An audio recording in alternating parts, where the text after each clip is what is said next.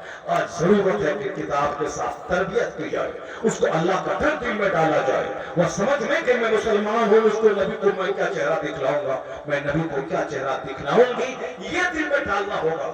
ورنہ یہ خالی کافروں کا دیکھا دیکھی، یہ صاحب صرف ڈریس پہ توجہ ہے، گاڑی پہ توجہ ہے، لاکا چاہے شرابی پاپی ہو، ہمارے کو 4 پیسہ مال ہے تو اسی سے شادی کریں گے، اور ایک متقی پرہیزگار جنتی آدمی ہے، عالم ہے، پیسہ اس کے پاس کم ہے، اس سے بیاہ نہیں کرنا ہے کیونکہ مولوی صاحب ہے کتنا پیسہ کمائے گا۔ کیسی سوچ سمجھ گھٹیا ہو گئی ہماری۔ کافروں نے مجھ کو مٹانے کی قسم کھا لیا، اور ایک ہم ہے، ہم کو اسلام بچانے کی کوئی فکر نہیں ہے۔ میں آواز دیتا ہوں کہ تم بھی قسم کھا لے کہ تم نے مٹانے کی قسم کھایا ہے، اب ہم بھی اسلام بچانے کی قسم کھا لیے۔ اب ہم پردہ بچائیں گے، اب ہم مدرسہ بچائیں گے، اب ہم اسلامک ویلیوز بچائیں گے، اب ہم اپنی خانقاہیں بچائیں گے، اپنی داڑھی بچائیں گے، ماں بہن کا پردہ بچائیں گے، ہم نمازیں بچائیں گے، ہم روزے بچائیں گے۔ اگر آپ نے بچا لیا تو پھر جنت تو وہاں ملے گی جو دنیا میں ہمارے باپ داداؤں کو سلطنت ملی ہے۔ ہندوستان میں 1000 سال تک، اسپین میں 1000 سال تک، انڈونیشیا جیسے بدھسٹوں کے ملک میں ابھی اسلامی مسلمانوں کی گورنمنٹ ہے، 65 سے زیادہ ممالک مسلمانوں کے پاس ہیں۔ اس کا مطلب ہے مصطفیٰ کے جب تھے تو دنیا ہماری تھی، جب مصطفیٰ کی غلامی سے اڑ گئے تو دنیا والے مجھ کو نچانا شروع کر دیا۔ سنیے غور سے، حضور کہتے ہیں ساری قومیں تجھ کو کھانے کے لیے ایک دوسرے کو آواز دیں گی، سب ٹوٹ پڑیں گے، لوٹ لو گے مسلمانوں کو۔ صحابہ نے پوچھا سرکار کیا میری تعداد کم ہوگی کیا؟ نحنو من قلت نحنو یومئذ، کیا اس دن ہم